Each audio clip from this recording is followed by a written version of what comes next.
नमस्कार साथियों, स्वागत है आपका आज के नए सेशन में। दोस्तों, हम पढ़ने जा रहे हैं धर्म की स्वतंत्रता के बारे में। आज हम पढ़ेंगे कि धार्मिक स्वतंत्रता को लेकर कौन कौन से अनुच्छेद दिए गए हैं हमारे संविधान में और कौन कौन से प्रावधान दिए गए हैं। ठीक है, तो इससे पहले हम लोग बहुत सारे आर्टिकल्स खत्म कर चुके हैं, तो मौलिक अधिकार हमारा सेशन चल रहा है। तो आगे देखते हैं कि धर्म की स्वतंत्रता कि किस प्रकार से आप धर्म को मानते हैं या अपने अंतःकरण से मान सकते हैं। धर्म की सुरक्षा का प्रबंध कैसे कर सकते हैं, मतलब धर्म की स्वतंत्रता है, आप किस प्रकार से मानेंगे, किस प्रकार से नहीं मानेंगे, तो इनके बारे में प्रावधान दिए गए हैं। तो चलो जल्दी से शुरू करते हैं, देखते हैं। तो अनुच्छेद 25, तो अनुच्छेद 25 क्या कहता है? तो अनुच्छेद 25 कहता है कि अंतःकरण की स्वतंत्रता। तो अंतःकरण की स्वतंत्रता का मतलब क्या होता है कि आपकी अंतरात्मा की स्वतंत्रता, मतलब आप जिस भी धर्म को मानना चाहें तो उसको मान सकते हैं। आपके ऊपर कोई जोर जबरदस्ती नहीं कर सकता है, आपकी इच्छा है, आप किसी को भी माने, XYZ, हिंदू, मुस्लिम, सिख, ईसाई, जिसका मन है आप उसको मान सकते हैं। तो आपकी अंतःकरण की स्वतंत्रता है, आप किसी को भी मान सकते हैं, ध्यान रखना। लेकिन एक पॉइंट इसमें थोड़ा सा ध्यान रखना है कि इसमें क्या है कि धर्मांतरित करने का अधिकार शामिल नहीं है। जबरदस्ती किसी को, देखो अपने इच्छा से हम धर्म परिवर्तन कर सकते हैं, बात अलग है, लेकिन धर्मांतरण नहीं किया जा सकता। अगर धर्मांतरण जबरदस्ती करा जाता है तो इसे गैर कानूनी घोषित किया जाता है। ठीक है, ध्यान रखना कि धर्मांतरण अगर जबरदस्ती होता है तो उसे गैर कानूनी घोषित किया जाता है। आगे हम देखते हैं, आगे है अनुच्छेद 26 के बारे में। अब अनुच्छेद 26 क्या कहता है? अनुच्छेद 26 कहता है कि धार्मिक कार्यों के लिए प्रबंध की व्यवस्था, कि मतलब अगर आप धार्मिक कार्यों संबंधित कोई भी चीज करना चाहते हैं तो उसमें आपको जो करने का प्रबंध में छूट देता है वो कौन देता है? अनुच्छेद 26। मतलब देखो, होता है कि बहुत सारे धर्म से ही बहुत सारे संगठन निकले होते हैं, तो उस आधार पर मतलब जैसे कोई संगठन बना दिया गया, जैसे रामकृष्ण मिशन है, तो रामकृष्ण मिशन जब बना दिया गया तो उससे बहुत सारे अनुयायी जुड़ गए। तो ये इंपॉर्टेंट होता है कि अगर आप धार्मिक कार्यों के प्रबंध की व्यवस्था करते हैं तो संगठन का होना जरूरी है, ऐसा अनुच्छेद 26 में लिखा है। समूह का होना जरूरी है, ऐसा समूह है जो उस विशेष संगठन या उस विशेष संगठन की सोच वगैरह को माने। तो ये आपको किसमें आता है? आर्टिकल 26 में आता है, अनुच्छेद 26 में आता है। ठीक है, ध्यान रखना इसको कि धार्मिक कार्यों के लिए प्रबंध की व्यवस्था, कि जब भी धार्मिक कार्य का प्रबंध किया जाएगा, ये कौन से अनुच्छेद के तहत किया जाएगा? ये किया जाएगा आपका अनुच्छेद 26 के तहत। अगला पॉइंट आ जाता है अनुच्छेद 27। ज्यादा नहीं है, बस मेन पॉइंट पढ़ेंगे। अनुच्छेद 27, तो अनुच्छेद 27 ये कहता है कि धर्म की अभिवृद्धि के लिए करों के संदाय में स्वतंत्रता, मतलब अगर आपको धर्म की वृद्धि करनी है, धर्म की अभिवृद्धि करनी है तो उसको आपको करों में छूट मिलेगी। किसमें? टैक्स में आपको छूट दी जाएगी।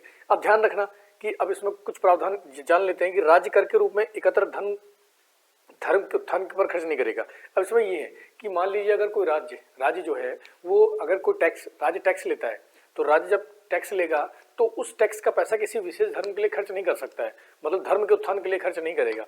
इस चीज को थोड़ा सा ध्यान रखेंगे हम, ठीक है, कि राज्य कभी भी करों के रूप में जो एकत्र किया जाता है धन, उसको धर्म के उत्थान के लिए कभी खर्च नहीं करेगा। इसको थोड़ा सा ध्यान रखना है। अच्छा, एक और इसमें इंपॉर्टेंट पॉइंट दिया गया कि कर उगाही पर रोक है, ना कि शुल्क पर।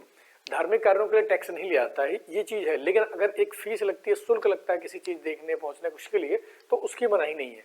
तो ये किसमें दिया गया आपका? अनुच्छेद 27 में। ध्यान रखना इसको। 25 में क्या है कि अंतःकरण की स्वतंत्रता, मतलब आपकी अंतरात्मा की स्वतंत्रता है, आप किसी भी धर्म को माने या ना माने, ये आपकी अंतःकरण की स्वतंत्रता है, लेकिन उसमें धर्मांतरण का अधिकार नहीं है। दूसरा पॉइंट क्या है कि धार्मिक कार्यों के प्रबंध की व्यवस्था है, कि अगर आप धार्मिक कार्य करना चाहते हैं तो उसके प्रबंध की छूट है आपको। तो एक इसमें दिया गया है, 26 में दिया गया है। और ऐसे संगठन बनाने की भी छूट है, धार्मिक संगठन बनाने की छूट किसमें है? अनुच्छेद 26 के तहत ही दिया गया है। जैसे एग्जाम्पल के तौर पर रामकृष्ण मिशन हो गया, आनंद मार्ग हो गया, तो ठीक है, संगठन तो मतलब वही है कि उसके अनुयायी भी प्रॉपर तरीके से होने चाहिए, ये नहीं कि आप कोई भी ऐसे ही संगठन बना ले। ठीक है, अनुच्छेद 27 कहता है कि धर्म की अभिवृद्धि के लिए करों के संदाय में स्वतंत्रता, मतलब अगर आपको धर्म बढ़ाना है तो उसमें टैक्स वगैरह में छूट मिलेगी। लेकिन एक चीज ध्यान रखना, राज्य जो है जो कर के रूप में अगर किसी भी जो पैसे वैसे है उसकी उगाही करता है तो उसको धर्म की अभिवृद्धि के लिए खर्च नहीं करेगा, ध्यान रखना। और उसमें करों में छूट मिलती है, शुल्क में नहीं। ठीक है, शुल्क लगा सकते हैं आप। तो ये आर्टिकल 25, 26 और 27 हो गया है। अब देखते हैं अनुच्छेद 28 क्या है। तो अनुच्छेद 28 के बारे में जानते हैं कि धार्मिक शिक्षा में उपस्थित होने से स्वतंत्रता, मतलब कि अगर कहीं पर भी धार्मिक शिक्षा दी जा रही है, जैसे मदरसों में हुआ है, कहीं पर भी हुआ, धार्मिक शिक्षा दी जा रही है या कुछ भी धर्म के आधार पर शिक्षा दी जा रही है, तो वहां पर उपस्थित होना ना होना ये आपका अपना पर्सनल वो रहेगा कि आप पर्सनल तरीके से उपस्थित होना चाहते हैं। जबरदस्ती नहीं करा सकता आपको कोई कि नहीं अब वहां पर ये ज्ञान दिया जा रहा है, इस धर्म का ज्ञान दिया जा रहा है, जबरदस्ती जाना पड़ेगा, या उस धर्म का ज्ञान दिया जा रहा है, जबरदस्ती आना पड़ेगा। तो धार्मिक शिक्षा पर कभी भी क्या नहीं कह सकता है, हाँ, उपस्थित होने की स्वतंत्रता रहेगी। ठीक है, जबरदस्ती आपको धार्मिक शिक्षा जहां पर दी जा रही है वहां पर जबरदस्ती ढकेला या जोर जबरदस्ती नहीं करी जा सकती है कि आप वहां पर जाकर धार्मिक शिक्षा का ग्रहण करें। ध्यान रखना, राज्य निधि पूर्णतः पोषित शिक्षा संस्थान में धार्मिक शिक्षा नहीं दी जाएगी।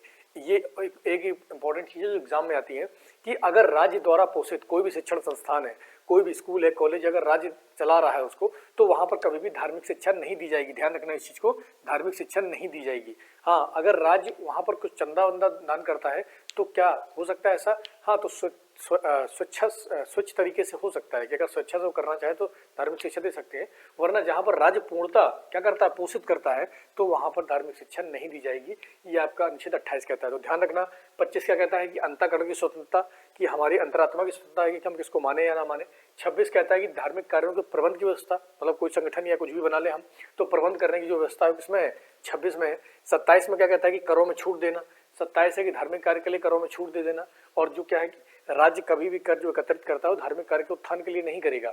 और 28 में क्या है कि धार्मिक शिक्षा में उपस्थित होने से स्वतंत्रता, कि जबरदस्ती आपको कभी भी धार्मिक शिक्षा में उपस्थित होने के लिए नहीं कहा जाएगा। ये आपकी अंतरात्मा की स्वतंत्रता है, ठीक है, ध्यान रखना।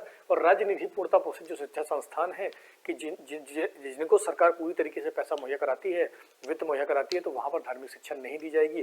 तो ये आपकी धर्म की स्वतंत्रता के जो भी इंपॉर्टेंट आर्टिकल्स हैं उनके बारे में हमने पढ़ लिया है। तो लगातार इसी तरह पढ़ते रहो और तबीयत का बहुत ज़्यादा ख्याल रखो। 2-3 दिन से तो मेरी बहुत हालत डाउन थी, तो लगातार पढ़ाई करते रहो, लगातार नोट्स बनाते रहो। नोट्स बनाना है, पढ़ना है, देखते रहो 2-4 बार वीडियो। और इसी तरीके से आने वाले समय में बहुत सारे एग्जाम्स हैं, लगातार पढ़ाई करो, बी हेल्दी, बी सेफ और पढ़ाई करते रहो, हार्ड वर्क करते रहो। तो आज के लिए इतना ही बहुत है। जय हिंद।